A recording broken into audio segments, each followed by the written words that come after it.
박수 치면서 찬양하겠습니다.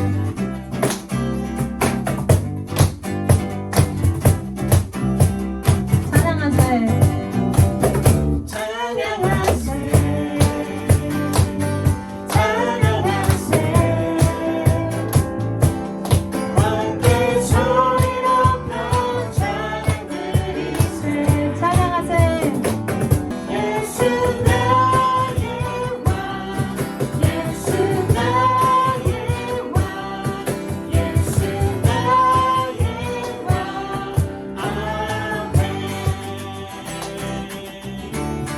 한번 일어나서 찬양하겠습니다.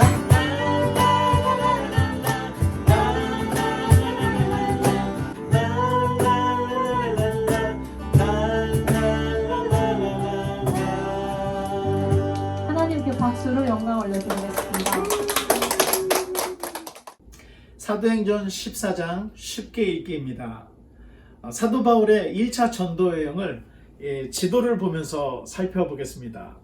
바울과 바나바는 안디옥에서 배를 타기 위해 실루기아로 내려갑니다. 그리고 그곳에서 배를 타고 이 바다 건너 구브로에 있는 살라미에 이르게 됩니다.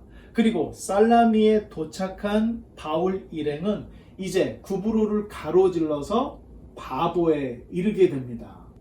자, 이곳에서 바 예수를 만나는데 바 예수를 제쳐버리고 총독 서기오 바울에게 복음을 전했습니다. 그리고 다시 배를 타고 이 밤빌리아에 있는 버가에 다다르게 됩니다. 그런데 이곳에서 마가 요한이 예루살렘으로 돌아가는 일이 있었습니다. 계속해서 바울 일행은 비시디아 안디옥까지 올라가서 그곳에서 복음을 전했습니다. 유대인의 박해로 인해서 다시 이고니온으로 자리를 옮기게 되었고 다시 루스드라까지 옮기게 되었습니다. 이 루스드라 성에서 안진뱅이를 고치는 놀라운 역사가 일어나게 되었습니다. 그러나 바울을 집요하게 추적하던 유대인들은 결국 루스드라에서 바울을 돌로 쳐서 쓰러뜨리고 말았던 것입니다. 죽은 줄로 알았던 바울은 다시 일어나 더베로 가서 그곳에서 많은 제자들을 세웠습니다. 그리고 왔던 길로 되돌아가기를 시작해서 아탈리아까지 내려가 배를 타고 안디옥으로 귀환을 하게 되었습니다.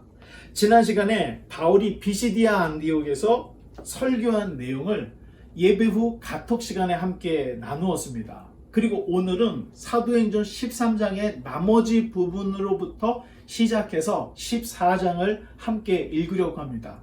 이제 13장 42절로 43절의 말씀을 읽어주시기 바랍니다.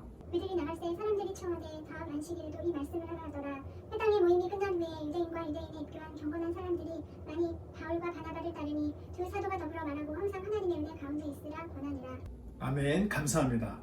로마 시대의 유대인들은 나라의 주권을 빼앗긴 식민 국가였습니다.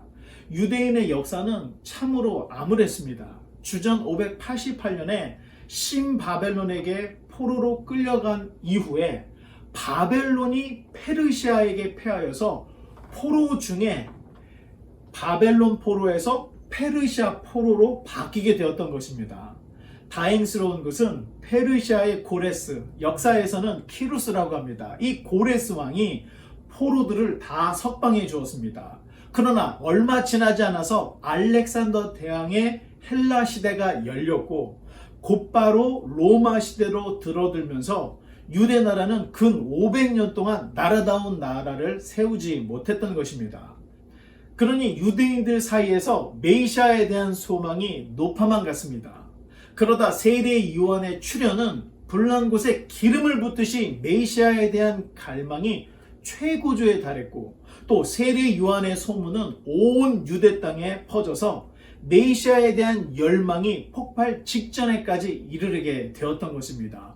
그 이후에 바로 예수님이 출현을 하셨던 것입니다.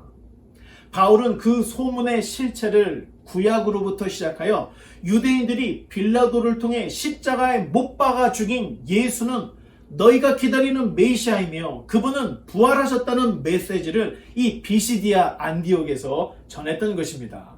그러자 바울의 이런 위대한 설교를 듣고 남몰라라 할 유대인들이 없었던 것입니다. 그러니 다음 안식일에도 똑같은 설교를 하라는 부탁을 했던 것입니다. 이제 44절로 49절의 말씀을 읽어주시기 바랍니다. 그 다음 안식일에는 온 시민이 거의 다 하나님의 말씀을 듣고자 하여 모이니 유대인들이 그 무리를 보고 시기가 가득하여 바울이 말한 것을 반박하고 비방하거늘 바울과 바나바가 담대히 말하여 이르되 하나님의 말씀을 마땅히 먼저 너희에게 전할 것이로되 너희가 그것을 버리고 영생을 얻기에 합당하지 않은 자로 자처하기로 우리가 이방인에게로 향하노라. 주께서 이같이 우리에게 명하시되 내가 너를 이방의 빛으로 삼아 너로 땅끝까지 구원하게 하리라 하셨느니라 하니 이방인들이 듣고 기뻐하여 하나님의 말씀을 찬송하며 영생을 주시기로 작정한 자는 다 믿더라. 주의 말씀이 그 지방에 두루 퍼지니라. 아멘. 감사합니다. 메시아가 이미 오셨다는 바울의 설교는 그 다음 안식일에 유대인들 뿐만이 아니라 비시디아 안디옥의 온 시민들을 다 모여들게 했습니다. 여기서 잠깐 신약 성경의 배경에 대해서 한번 살펴보고 지나가려고 합니다. 오늘날 영어와 미국을 선호하듯이 당시에는 헬라어와 로마를 굉장히 동경을 하고 있었습니다. 그러다 보니 정통 유대인들의 자녀들도 헬라어를 모국어로 사용하기 시작을 했습니다. 그러다 보니 자연스럽게 히브리어 성경을 읽지 못하는 일들이 벌어졌던 것입니다. 그래서 어쩔 수 없이 히브리 성경을 헬라어로 번역을 했는데 그 성경을 70인역 셉투아진트 표시로는 LXX 이렇게 표현을 합니다. 헬라어로 번역된 성경이 나오자 세상 사람들이 드디어 유대인들을 이해하기 시작했습니다. 왜 그들이 할례를 행하고 안식일을 지키는지, 더욱이 유대인들이 섬기는 여호와 하나님에 대해 깜짝 놀라게 되었습니다. 당시 그리스 로마의 신들은 백성들보다 음주가무에 빠져 있었고 난잡하기가 이를 데가 없었습니다.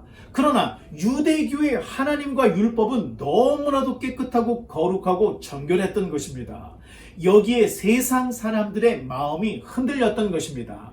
당연히 이방인 중에도 유대교로 개종하는 이방인들이 있을 정도였고 당시 귀족들은 순결한 유대인 처녀와 결혼하기를 원했다는 기록들이 전해지고 있습니다. 따라서 당시 유대인의 회당은 세계 곳곳에 퍼져 있었고 개종한 이방인 유대교도들이 세상에 퍼져 있었던 시대였습니다.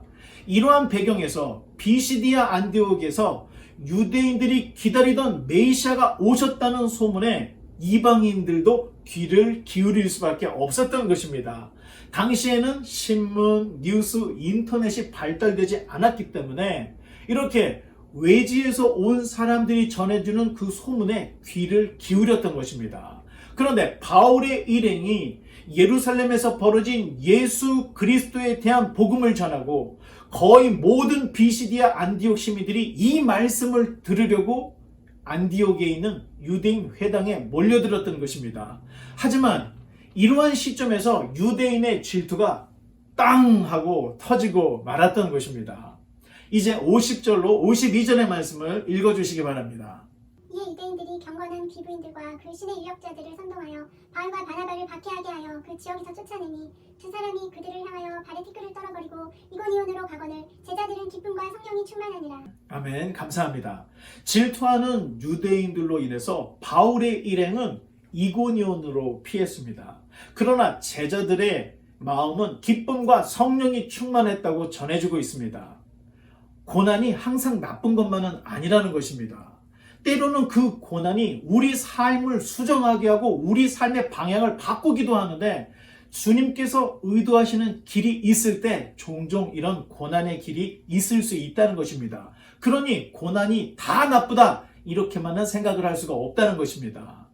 주는 것이 받는 것보다 더 복되다는 말씀이 있습니다. 그보다 더 큰 기쁨은 한 사람을 주님께로 인도하여 생명을 싹 틔우는 기쁨. 바로 이러한 기쁨과 복이 임해야 진정한 그리스도의 제자가 되는 것입니다. 제자들에게는 이러한 기쁨이 넘쳤다고 우리에게 전해지고 있습니다. 이제 14장 1절을 읽어주시기 바랍니다. 이에 이고니온에서 두 사도가 함께 유대인의 회당에 들어가 말하니 유대와 헬라의 허다한 무리가 믿더라. 아멘. 감사합니다. 사도행전을 기록한 누가는 여기서 바울과 바나바를 두 사도라고 표현하고 있습니다. 어쩌면 누가는 사울이 예수님을 만나 사도가 된 이 변화의 과정을 매우 조심스럽게 기록을 하는 듯이 보여지고 있습니다. 사실 바나바는 사도가 아니었습니다. 하지만 바나바는 예루살렘 교회가 어려움을 당할 때 자신의 밭을 팔아 사도들 발 앞에 들인 최초의 사람이었고, 또 바울을 예루살렘 교회에 소개했을 뿐만 아니라 예루살렘 교회는 안디옥으로 공식적으로 파송한 제자가 바로 바나바였던 것입니다. 그런 바나바가 사울과 함께 사역을 하고 있었고, 특별히 성령님의 특별한 지시하심으로 선교 여행까지도 하고 있으니 사도행전을 읽는 독자들에게 있어서 바나바는 사도로서 손색이 없는 인물로 보여질 수밖에 없었습니다. 여기에 누가는 바울을 두 사도에 포함을 시켜서 바울의 사도성을 매우 조심스럽게 조금씩 부각을 시키고 있는 것입니다. 두 사도가 함께 복음을 전하자 유대인과 헬라인의 허다한 무리가 믿고 주님께로 돌아오는 역사가 있었습니다. 이제 2절로 4절의 말씀을 읽어주시기 바랍니다. 그러나 순종하지 아니하는 유대인들이 이방인들의 마음을 선동하여 형제들에게 악감을 품게 하거늘 두 사도가 오래 있어 주를 힘입어 담대히 말하니 주께서 그들의 손으로 표적과 기사를 행하게 하여 주사 자기 은혜의 말씀을 증언하시니 그 시내의 무리가 나뉘어 유대인을 따르는 자도 있고 두 사도를 따르는 자도 있는지라. 아멘. 감사합니다. 로마 시대에 그리스 상인 그리고 유대인 상인이 가장 유명했습니다. 그래서 로마 정부에서 도시 하나를 세우려고 하면 제일 먼저 그리스 그리고 유대인 상인을 먼저 투입을 시켜서 도시를 일으켜 세웠습니다. 그리스 상인과 유대인의 상인들은 매우 똑똑했고 또 단합이 잘 되었습니다. 그러니 어떤 지역에서든 이들에게 한번 찍히면 그 지역에서는 아무것도 할 수가 없는 상황이었습니다. 그러한 상황 속에 두 사도를 따르는 시민들이 있었다는 것은 두 사도의 사역이 굉장히 역동적이고 강력했다는 것을 보여줄 수 있습니다. 성령님께서도 두 사도로 하여금 표적과 기사를 행하게 하셨으니 주류였던 그리스 상인들 또 유대인 상인들도 속수무책이었던 것입니다. 이제 5절로 7절의 말씀을 읽어보겠습니다. 이방인과 유대인과 그 관리들이 두 사도를 모욕하며 돌로 치려고 달려드니 그들이 알고 도망하여 루가오니아의 두 성 루스드라와 더베와 그 근방으로 가서 거기서 복음을 전하니라. 아멘. 감사합니다. 유대인들은 자신들을 따르는 이방인들과 관리들을 선동해서 이 두 사도를 결국에는 쫓아내었습니다. 그런 사건으로 인해 바울 일행은 또다시 루가오니아의 두 성 루스드라와 더베로 계속해서 이동을 하고 있는 것입니다. 계속해서 8절로 10절의 말씀을 읽어주시기 바랍니다. 루스드라에 발을 쓰지 못하는 한 사람이 앉아있는데 나면서 걷지 못하게 되어 걸어본 적이 없는 자라. 바울이 말하는 것을 듣거늘 바울이 주목하여 구원받을 만한 믿음이 그에게 있는 것을 보고 큰 소리로 이르되 내 발로 바로 일어서라 하니 그 사람이 일어나 걷는지라. 사도행전은 바울의 제자인 누가가 쓴 누가복음의 속편입니다. 문제는 당시에 바울의 사도성에 문제 제기를 하는 이들이 적지 않았던 것입니다. 사실 사도의 조건은 세례 요한 때로부터 예수님의 승천까지 함께 지낸 자여야 하는 자격 조건이 있었습니다. 이러한 조건에 사도 바울은 약간 미치지 못했습니다. 그러나 바울은 다메섹으로 가는 길에서 빛 가운데 예수님을 만났고 복음의 증거의 사명을 특별히 받았던 사도가 분명합니다. 잊지 말아야 할 것은 바울 한 사람이 소아시아, 지금의 터키 지역입니다. 소아시아와 유럽의 복음을 증거했는데 수많은 교회들이 바울의 사역으로 인해서 개척이 되고 세워졌습니다. 어찌 보면 바울 한 사람이 예루살렘 교회가 해야 할 일을 혼자서 많이 했다, 이렇게도 볼 수가 있는 것입니다. 그러니 누가는 바울의 사도성을 의심하지 않고 조심스럽게 기록을 하고 있는데, 이제는 베드로가 성전 미문에 앉아있던 안전뱅이를 일으킨 그 권능이 바울에게서도 똑같이 일어나고 있다, 루스드라에서의 기적을 기록을 하고 있는 것입니다. 이제 11절로 13절의 말씀을 읽어주시기 바랍니다. 우리 우리가 바울이 한 일을 보고 루가오니아 방언으로 소리질러 이르되 신들이 사람의 형상으로 우리 가운데 내려오셨다 하여 바나바는 제우스라 하고 바울은 그 중에 말하는 자이므로 헤르메스라 하더라. 시외 제우스 신당의 제사장이 소와 화환들을 가지고 대문 앞에 와서 우리와 함께 제사하고자 하니. 아멘. 감사합니다. 이러한 모습은 종교성입니다. 사람은 미래를 알 수 없기 때문에 막연한 두려움을 가지고 있습니다. 그러다 보니 자신을 지켜줄 수호신을 항상 섬겨왔습니다. 바울과 또 바나바가 안전뱅이를 일으킨 그 기적을 보고 그들은 자신의 수호신들이 내려왔다, 사람으로 내려왔다, 이렇게 착각을 했던 것입니다. 제우스는 신들 중에 가장 큰 신으로 로마 시대에는 주피터로 불렸습니다. 루스드라 사람들 눈에 바나바가 제우스로 보였고 바울은 헤르메스, 또 웅변의 신 머큐리로 보여졌다는 것입니다. 바나바에게 나오는 인품과 연륜이 제우스와 같았고 바울은 헤르메스로 보였다는 이 관점은 바울과 바나바와의 관계, 그리고 이 두 사람의 역할을 객관적으로 보여주는 대목이라고 볼 수가 있습니다. 당시 사람들 눈에도 바나바가 더 연장자였고 권위가 있어 보였던 듯 합니다. 이제 14절로 18절의 말씀을 읽어주시기 바랍니다. 두 사도 바나바와 바울이 듣고 옷을 찢고 무리 가운데 뛰어들어가서 소리질러 이르되 여러분이여 어찌하여 이러한 일을 하느냐. 우리도 여러분과 같은 성정을 가진 사람이라. 여러분에게 복음을 전하는 것은 이런 헛된 일을 버리고 천지와 바다와 그 가운데 만물을 지으시고 살아계신 하나님께로 돌아오게 함이라. 하나님이 지나간 세대에는 모든 민족으로 자기들의 길들을 가게 방임하셨으나 그러나 자기를 증언하지 아니하신 것이 아니니 곧 여러분에게 하늘로부터 비를 내리시며 결시기를 주시는 선한 일을 하사 음식과 기쁨으로 여러분의 마음에 만족하게 하셨느니라 하고 이렇게 말하여 겨우 무리를 말려 자기들에게 제사를 못하게 하니라. 아멘. 감사합니다. 신관을 바꾼다는 것은 결코 쉬운 일이 아닙니다. 누구도 자신의 집안, 지역사회, 국가의 종교를 벗어나기는 쉽지가 않습니다. 어려서부터 배워온 자신의 신을 버리고 기독교로 개종을 하는 것은 엄청난 결정입니다. 그럼에도 불구하고 기독교로 개종을 하는 이유는 주님께서 말씀하셨던 숨겨진 보물을 발견했기 때문인 것입니다. 루스드라에서의 바울의 설교는 창조주 하나님께 돌아오라는 설교였습니다. 사실 성경 전체가 창조주 하나님께 돌아오라 이것을 말하고 있습니다.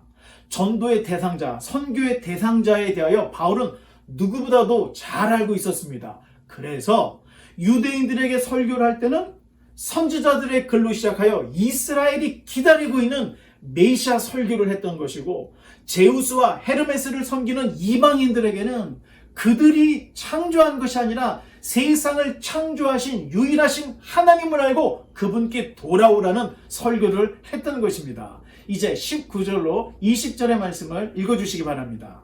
유대인들이 안디옥과 이고니온에서 와서 무리를 충동하니 그들이 돌로 바울을 쳐서 죽은 줄 알고 시외로 끌어내치니라. 제자들이 둘러섰을 때 바울이 일어나 그 성에 들어갔다가 이튿날 바나바와 함께 더베로 가서. 이 극단주의 유대주의자들은 바울을 죽여야 돌아가는 자들이었습니다. 아마 바울도 유대인들의 그런 잔인함에 질렸을 것이지만 충분히 이해하는 모습들을 곳곳에서 볼 수가 있습니다. 왜냐하면 자기 자신이 그렇게 악랄했던 과거가 있었기 때문에 그렇습니다. 그러니 절대로 유대인들을 저주하지 않습니다. 비록 자신을 돌로 쳤어도 바울은 끝까지 자기 민족을 향한 비전을 버리지 않았습니다. 죽은 줄로 알고 버려진 바울은 다시 일어났습니다. 이때 제자들이 둘러섰다고 전해주고 있는데 바로 이때 제자 중에 디모데가 있었을 것으로 봅니다. 누가는 여기에서 그냥 지나치고 있지만 이 디모데는 이곳 루스드라 출신이었고 좀 더 나아가서 사도행전 16장에 제2차 바울 전도 여행 때는 루스드라 지역에서 존경받는 제자로 성장해 있는 이 디모데의 모습을 전해주고 있습니다. 그때 바울은 디모데를 선교 사역에 합류를 시키게 됩니다. 오늘 카톡 시간에 순교에 대한 이야기를 나눠보려고 합니다. 진정한 순교란 무엇인가? 또 전염병 시대에 순교의 정신이 무엇인지 이거에 대해서 우리가 살펴보려고 합니다. 계속해서 마지막으로 21절로 28절의 말씀을 읽어주시기 바랍니다. 복음을 그 성에서 전하여 많은 사람을 제자로 삼아 루스드라와 이고니온과 안디옥으로 돌아가서 제자들의 마음을 굳게 하여 이 믿음에 머물러 있으라 권하고 또 우리가 하나님의 나라에 들어가려면 많은 환난을 겪어야 할 것이라 하고 각 교회에서 장로들을 택하여 금식 기도하며 그들이 믿는 주께 그들을 위탁하고 피시디아 가운데로 지나서 밤빌리아에 이르러 말씀을 버가에서 전하고 아달리아로 내려가서 거기서 배 타고 안디옥에 이르니 이곳은 두 사도가 이룬 그 일을 위하여 전에 하나님의 은혜에 부탁하던 곳이라. 그들이 이르러 교회를 모아 하나님이 함께 행하신 모든 일과 이방인들에게 믿음의 문을 여신 것을 보고하고 제자들과 함께 오래 있으니라. 아멘. 감사합니다. 자, 이 마지막 부분에서 꼭 지도를 봐야만 알 수 있는 일이 있습니다. 바울은 루스드라에서 돌을 맞아 죽을 뻔했습니다. 그런데 벌떡 일어나서 더베로 가서 거기서도 복음을 전하고 제자들을 세웠습니다. 그렇다면 더베에서 사역을 마치고 자신의 고향인 이 다소를 지나서 하나 더 안디옥으로 돌아오면 됩니다. 너무 쉽죠? 지금 더베에서 그냥 쭉 가면은 길리기아 다소가 사도 바울의 고향입니다. 고향 들려서 부모님 만나고 친구들 만나서 인사하고 바로 지나가서 안디옥으로 가면 됩니다. 그런데 바울은 이렇게 자기가 돌에 맞아 죽을 뻔했던 성으로 다시 되돌아갈 계획을 세웁니다. 정상적이라면 돌에 맞아 죽을 뻔했던 기억을 가지고 있는 곳은 잘 가려고 하지 않는 것이 보통 사람들의 습성입니다. 바울이 용감한 것인지 아니면 정말로 무감각한 것인지는 모르겠지만 다시 루스드라, 이고니온, 안디옥, 밤빌리아, 버가로 되돌아가서 이번에는 아달리아까지 내려가서 배 타고 안디옥으로 갑니다. 왔던 길을 그대로 돌아갑니다. 제 생각에 왜 이렇게 했을까? 유대인인 자신이 복음을 전할 때 유대인들이 유대인인 자신을 핍박하고 돌로 치기까지 했습니다. 그렇다면 자기가 버가 또 이고니온, 안디옥, 밤빌리아 이런 데에서 복음을 전했을 때 이 복음을 받아들인 개종자들에게 유대인들이 얼마나 나쁜 짓을 했을까, 이것이 걱정이 돼서 고향으로 가서 안디옥으로 가지 않고 왔던 길을 반대로 다시 돌아갔다는 것입니다. 그러니 본문 22절에 제자들의 마음을 굳게 하여 믿음에 머물러 있으라고 권하고, 우리가 하나님 나라에 가려면 많은 환난을 겪어야 한다. 그리고 각 교회 장로들을 선택을 했다는 것은 장로들을 세웠다는 것입니다. 장로들을 세우고 금식 기도를 하고 이 모든 것들을 주님께 의탁하는 기도를 하고 사도 바울이 안디옥으로 돌아왔다는 것입니다. 제가 볼 때 사도 바울은 정말로 평범한 종교 장사꾼이거나 평범한 종교인이 아니라는 것입니다. 자기 생명을 다해서 복음을 전하려고 하고 이 생명을 살리기 위해서 자기 목숨을 전혀 귀한 것으로 여기지 않는 바울의 모습을 지도를 보니까 더 드러나게 되더라는 것입니다. 이제 말씀의 결론을 맺겠습니다. 오늘날의 신앙 공동체와 교회는 어떻게 생각하면 제2의 가정이라고 생각할 수 있습니다. 함께 모여서 찬양하고 기도하고 말씀을 듣는 것은 그리스도 안에서 생명이 연결되는 것 같은 그런 것입니다. 그러니 우리 모두가 어떠한 환경, 지금 코로나로 인해서 전염병 환경인데 어쩌면 지금보다도 더 어려운 환경이 우리 앞에서 다가올 수 있습니다. 어떠한 환경에서도 마음을 굳게 하고 또 믿음에 머물러 있어야 함을 사도 바울이 보여주고 있는 것입니다. 그렇게 할 때 하나님 나라에까지 들어갈 수 있다. 이것을 사도 바울이 이야기하고 그냥 이 땅에서 예수님 믿으면 잘 되고 복 받고 잘 산다. 이런 개념이 아니라 예수님을 믿은 이유 때문에 환난과 고난과 그리고 오해를 받을 수가 있다는 것입니다. 그렇지만 너희들은 이겨내야 한다. 이것을 이야기하고 있습니다. 이 신앙의 여정은 끝없는 순례가 아닙니다. 반드시 순례의 끝, 하나님의 나라가 있다는 것입니다.